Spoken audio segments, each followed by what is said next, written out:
Chukwuma Soludo has come for a total turnaround maintenance of the Anambra State economy and the promotion of core Igbo values. Let's give him maximum support for the task ahead. Good morning and welcome to the news. My name is Chidimma Oranwa. And now the news in detail. Anambra State Deputy Governor Dr. Onyeka Ibezim has warned the communities across the state against land disputes, saying that the government of Professor Chukwuma Soludo will not entertain such as it disrupts peace and development as well as threatens lives.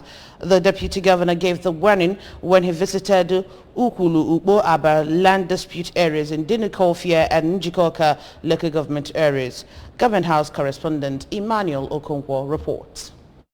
Deputy Governor Ibezim, who regretted the height of land disputes that prevails in the state, said that the administration of Professor Soludo is already out to settle all the land issues with strict adherence to existing competent court judgments, noting that anything that will hamper the development of the state under the present government will be tackled headlong. He also warned that communities in land disputes of any form in the state must abide by the decision of the government on the settlement and desist from actions that could interrupt peace and harmony in the areas afterwards. Dr. Ibezim said that Professor Soludo will employ all possible methods in the age-long Ukulubo Ababantry disputes, disclosing that the government will invite stakeholders in the areas to chart ways to end the issues. We are bound to strictly adhere to the rules of the court, and we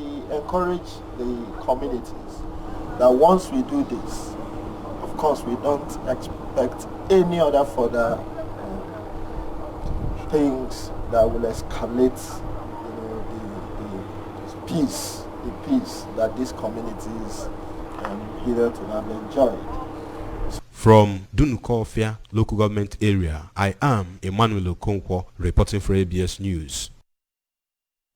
Stakeholders from OKTT, Nokwa, Alo and Orauku communities have endorsed the candidate of the All Progressives Grand Alliance, APGA, for Anambra Central Senatorial candidate, Honorable Dozie Nwankwo, as their consensus candidate for February 2025 National Assembly election. The stakeholders who spoke through their representatives made this declaration when Honorable Nwankwo led his campaign team to their communities. Our correspondent Chibuzo Obidike has details of this report. Assured that the upcoming election will be a testimony for APGA as their candidates are carefully selected and attract love and hope of better tomorrow, while telling Honorable Nwankwo to sleep with his eyes closed as the towns will be delivered to him 100%. The Secretary to Anambra State Government, Professor Solochukwu Lobelo, who spoke at Oruku, said that their community and the entire council area have benefited immensely from APGA-led administration, a reason for communities in the area to rally around Honorable Nwankwo, who he described as more credible than his opponents from other parties. Igwe na ndị cabinet Nepano ọkwa APGA Oruku bụkwa APGA bụlụ gịnị Oruku fajealisia sifa fabia kenegi aneba Oruku ka anyị ka akwụkwọ ya nọ maka APGA government dị Oruku mana arụ. The National President of ASATU, Chief Titus Akbudo, the President General of Mpo, Chief Emeka Mbaga, Special Advisor to Governor Chukwuma Soludo on Entertainment, Chief Bob Manuel Udoku, APGA World Chairman for OKTT, Mr. Chike Ezudoka, a stakeholder in the town, Mr. Chijoke Abwanyim, APGA World Chairman for Nnokwa, Mr. Okechukwu Chibueze, a stakeholder in Nnokwa, Comrade Ernest Okafor, revealed that during their assessment of candidates, Honorable Nwankwo emerged as the most youth-friendly and accessible lawmaker. They said his involvement in community development are top-notch and they have resolved to adopt him.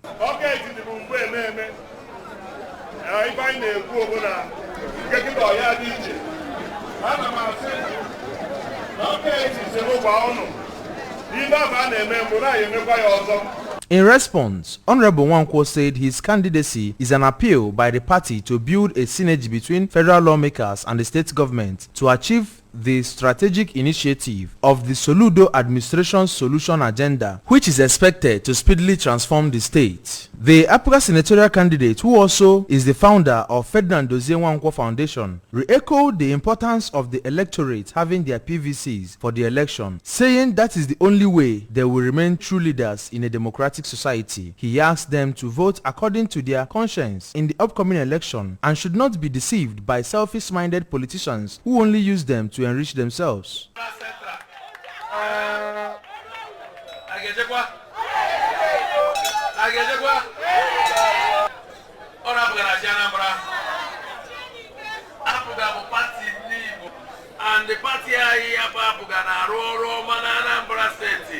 The traditional ruler of Oruku, Igwe Dr. Emeka Onora, alongside the traditional ruler of Ogidi, Igwe Alex Onyido of Ogidi, and his Eziowele counterpart, Igwe Mike Etusi, were at hand to receive the APGA candidate, Honorable Nwankwo, and prayed for his success. The communities visited are Oketiti, Nokwa, Alo, Oruku, Abata, Eziowele, Mpo, and Ogidi. Following continuous fuel crisis in the country, the Independent National Electoral Commission, INEC, has expressed the worries that it may hinder the success of the upcoming presidential elections. Chairman of the Commission, Professor Mahmood Yakubu, who lamented the situation as the consultative meeting with national officials of the National Union of Road Transport Workers in Abuja, said it will work with all institutions, particularly in the Nigerian National Petroleum Company Limited, to ensure hitch-free movement of personnel and logistics on election day. Ekwi Ajide has details of this report. With 25 days to the presidential elections, problems of fuel scarcity have persisted in the nation despite interventions from all fronts. Not long ago, the Department of State Services (DSS) had asked petroleum marketers to do all they can to ensure the product is readily available for citizens. This request goes a long way to show the significant impact the non-availability of the product can have on the transportation of personnel and materials if authorities do not take concrete steps to tackle the menace. It is against this backdrop that the INEC chairman promised that all steps will be taken to ensure the product is available before, during, and after the elections. I wish to assure Nigerians that we will continue to engage every national institution for the success of the 2023 general election.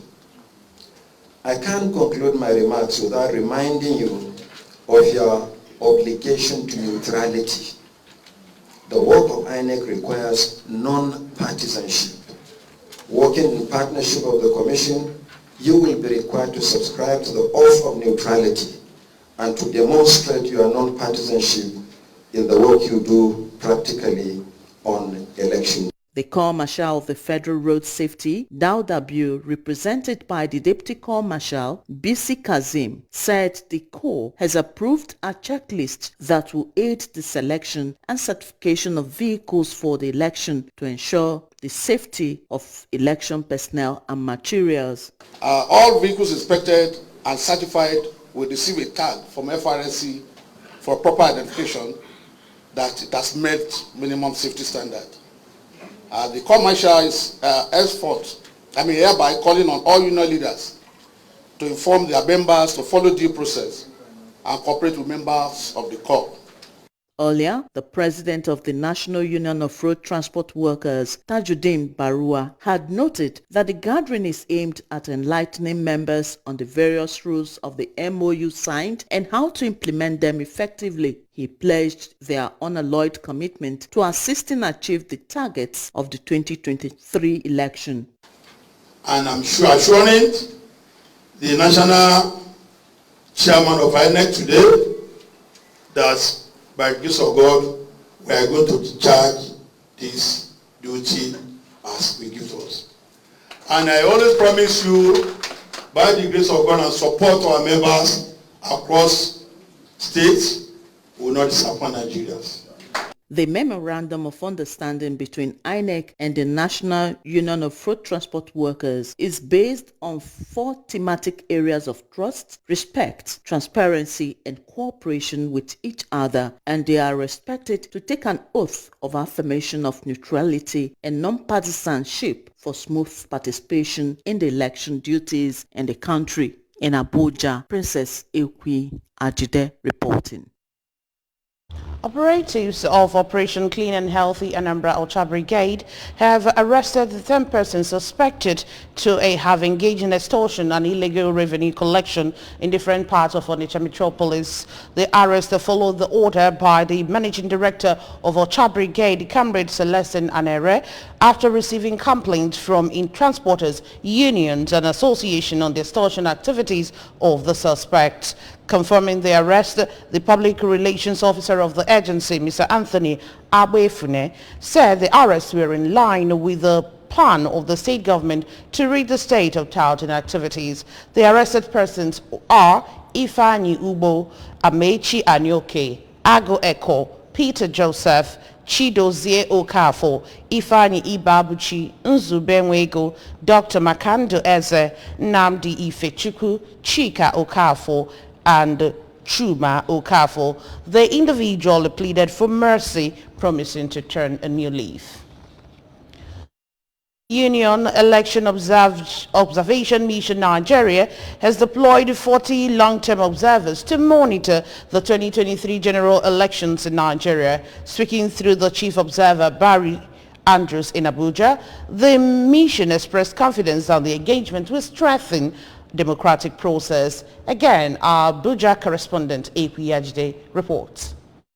The chief observer said that a preliminary report will be issued immediately after the presidential and National Assembly elections for measures to be taken ahead of the governorship election. According to him, the mission, in its determination to boost the nation's democracy, will monitor works leading to a conducive environment for the conduct of all elections in the country. He said several issues needed to be tackled and that their long and short-term observers will be working with other international bodies to deal with threats to free, fair, and credible elections in the country. Some of the criteria that we will be using for election observation, but not exactly the same. They were looking at issues like INEC capture, they were looking at, so we will be looking at issues to do with the technology, to do with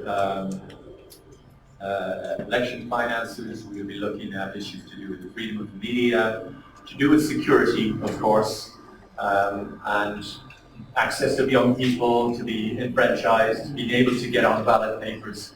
All of these are the issues, and many of them, of course, are in common with many of the places where we deploy election observation missions. In Abuja, Princess Ekwi Ajide reporting. Tension over scarcity of cash has worsened across the country, with millions of Nigerians denied access to their savings. From the agony of failed electronic money transfer to the pains of staying endlessly on queue to use an automated teller machine, ATM, thousands of households are groaning amid cash scarcity, even as many have run out of essential supplies. Amid the untold hardship, the traditional cash point have suspended operations as they have no cash to dispense both old and new notes. After several days of standoff with the House of Representatives, in which the Speaker, Femi Gbajabiamila, had threatened to issue an arrest warrant on the Access Bank chief, the CBN Governor Godwin Emefiele, allayed fears that the old Naira note would no longer be tenable after expiration of the February deadline for the new swap policy.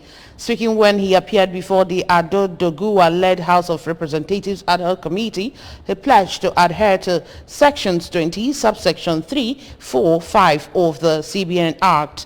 The CBN boss said Nigerians could be rest assured that they will be allowed to deposit their old Naira notes with the Access Bank even after the deadline as stipulated by the CBN Act. Expressing satisfaction with the enthusiasm so far exhibited by Nigerians over the Naira redesign and swap policy, he found no officials of some commercial banks have indulged in the unwholesome act of holding the new Naira notes. Officials from Iraq's semi-autonomous Kurdish region and a Turkish defense military says a cluster of rockets has a targeted military base in northern Iraq. An Iranian-based militia, the Islamic Resistance Ahrar el-Iraq Brigade, which is part of Iraq's Iran-backed paramilitary Popular Mobilization Forces, promptly claimed responsibility for the attack on Wednesday, which caused no damage or injuries at the base, according to the Turkish official. The official, who spoke on condition of anonymity in line with regulations, did not provide further details. According to a statement for the Kurdistan Regional Government Anti-Terrorism Department, at least rockets were fired at Turkey's Zilkan military base in Nineveh province, which sits just outside of territory administered by the KRG, with 2 rockets hitting the base itself. Turkish Defense Minister Hulusi Akar dismissed the incident, saying that the base comes under attack from time to time, prompting retaliatory fire. He said that Turkish soldiers in northern Iraq were fighting there with increased resolve and determination.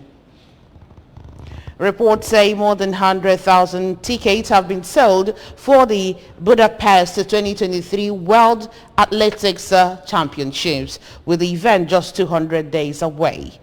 More than 2,000 athletes from over 200 countries and nearly 8,000 accredited participants will arrive in Budapest for the world's pinnacle event in athletics. Over 2,000 athletes are expected to compete at the championships a year after Oregon held the event. So far, fans from 70 countries have bought tickets, and potential volunteers from 30 countries have offered their services to the championships.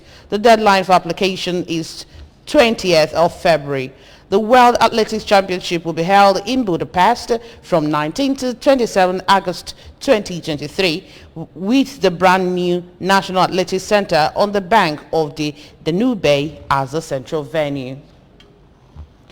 The remains of retired Colonel Linus Ohanehi, the Ichie Ochiaga, and Onowu Ihiala have been laid to rest as a deceased Noble Castle of Peace resident Umwezog village, Ezani Ihiala.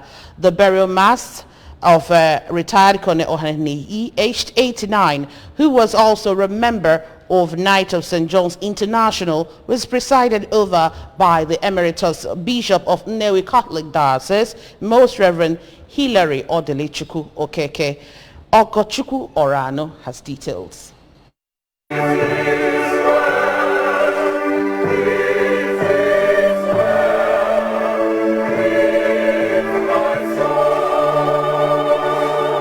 Bishop Okeke, during the Mass, charged people to shun evil and live a holy life in order to be at peace with God, reminding them of the inevitability of death, and enjoined the family of the deceased to stand firm in prayer. In a sermon, Reverend Father Polycarp Madabuchi noted the pain of losing a father, describing retired Colonel Ohanehi as a good man who contributed immensely to the growth of Catholic Church and a member of Holy Ghost Vocation Movement, where he contributed to training of priests, calling on Christians to always be prepared at all times to meet their Creator at the appointed time.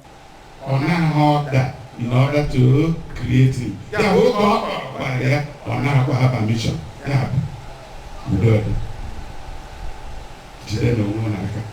For the children of retired Colonel Ohanehi, including his first son, Ogbuogo Ohanehi, second and last daughters, Ifeoma Azikiwe, Oluchi Ohanehi, and niece, Mrs. Sukeria Ilozurike, their father was a symbol of peace, a disciplinarian, a loving and caring father, and an achiever whose exit left a big vacuum in their family, promising to hold onto his legacies. We will make faithful efforts like he did to maintain the legacy that he has left behind, to hold the fort in faith and every other areas where he worked. Never talk about my father in past tense. My father is a great man.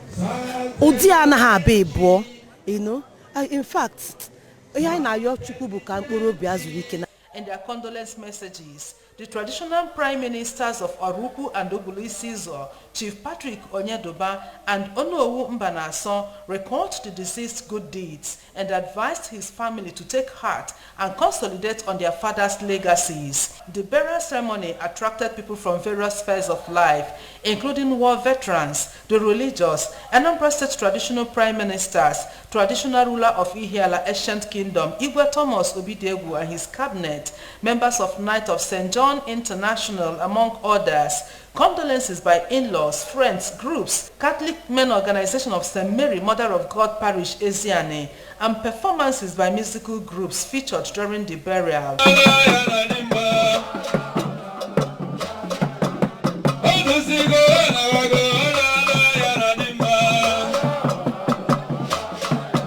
From Noble Castle of Peace, Umezogu, Eziano Village, Ihiala, Ogochukwu Orano for ABS News. Just about it on the news, but before we go, quick reminder that you can follow ABS for any program by liking our Facebook page at ABS Radio Television. Follow us on our YouTube page at ABS Television Oka. Our Instagram is ABS Radio Television. You can also log on to our website at www.absradiotv.com. And now our top stories again. Anambra State government has warned communities against land dispute.